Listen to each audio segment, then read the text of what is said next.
മാത്രമല്ല 91 മാസം ഇതിന്റെ പ്രവർത്തനം 2007 ഡിസംബറോടുകൂടി പൂർത്തീകരിക്കുമ്പോൾ 10 റിയാൽ വീതം 910 റിയാലാണ് ഒരു വ്യക്തിക്ക് മാക്സിമം വരിസംഖ്യത്തിൽ വരുന്നത്.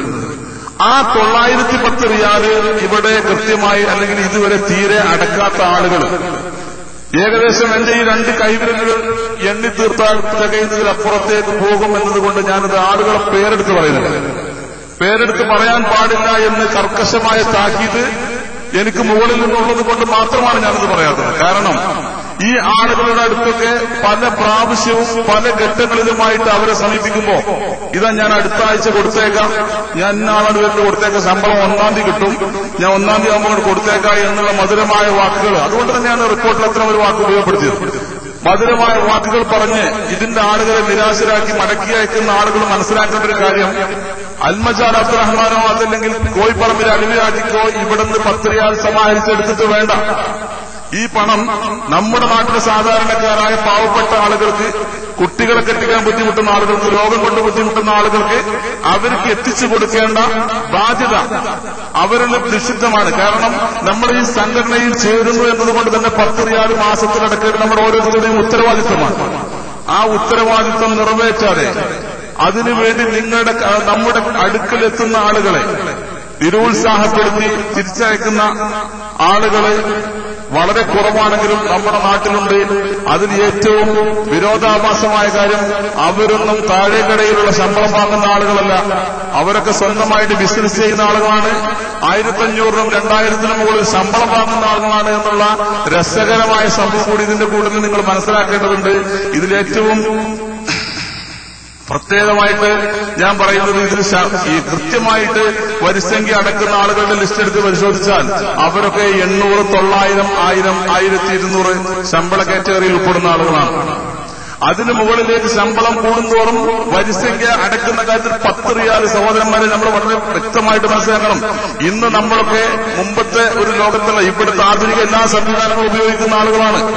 നമ്മുടെ പോക്കറ്റ് ജീൻസുകൾക്കും പാന്റുകൾക്കും എത്ര പോക്കറ്റുണ്ടോ അത്രയും പോക്കറ്റിൽ മൊബൈൽ ഫോൺ കൊണ്ടെടുക്കുന്ന ആളുകളാണ് നമ്മള്.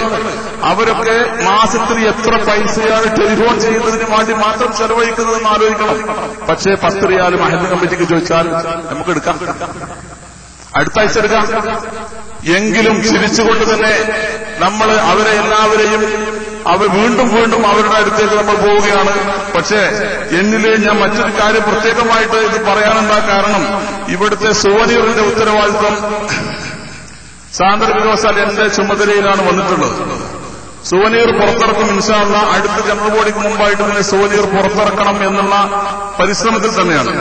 അപ്പോ ഈ സുവനീർ പുറത്തിറക്കുമ്പോ സ്വാഭാവികമായിട്ടും ജിദ്ദാബോങ്ങ മഹല്ല് റിലീഫ് കമ്മിറ്റിയുടെ എല്ലാ പ്രവർത്തകന്മാരുടെ പേരും അവർ തന്ന സംഖ്യയും ഏതൊക്കെ വർഷം എത്ര അവർ തന്നു എന്നുള്ളത് വളരെ വ്യക്തമായിട്ട് സുവനീറിൽ വരുമ്പോ ഈ ഇപ്പറഞ്ഞ ആളുകളുടെ പേരിന്റെ മുൻപിലുള്ള കോളം ബാക്കിയായി കിടക്കുമ്പോ ദയവ് ചെയ്ത് ഞങ്ങളോട് ആരും കയർത്ത് സംസാരിച്ചിട്ട് കാര്യമുണ്ടാവുകയില്ല.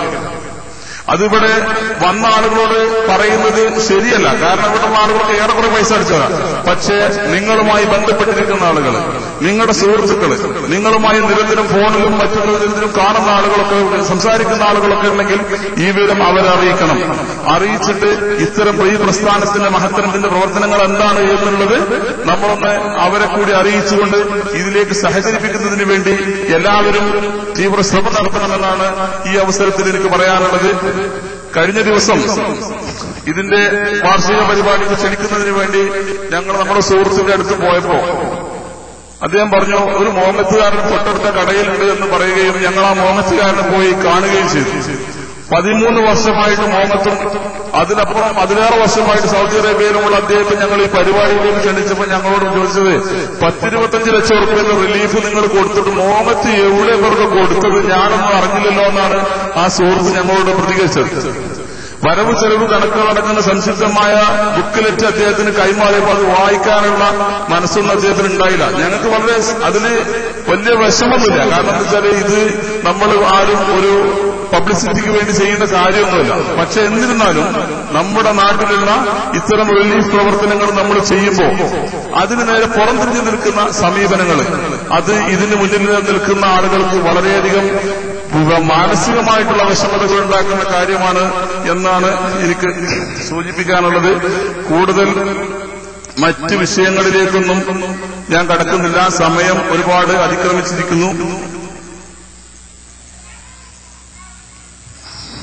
ഇനി തുടർന്നിവിടെ നമുക്ക് കമ്മിറ്റി ചർച്ചകളും കമ്മിറ്റി തെരഞ്ഞെടുപ്പ് മറ്റു കാര്യങ്ങളൊക്കെ നടക്കാനുണ്ട്.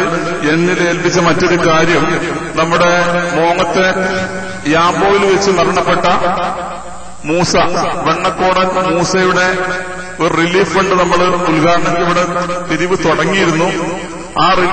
അതിന്റെ പിരിവ് ഏകദേശം പകുതി പിന്നിട്ടുണ്ടെങ്കിലും കുറെ ആളുകളും അതിലേക്ക് എഴുതിയിട്ടുണ്ട്. ആ ആളുകളൊക്കെ അതിന് ചുമതലപ്പെടുത്തി അതിന്റെ ആള് നമുക്കറിയാം ബി ബാബുവാണ്.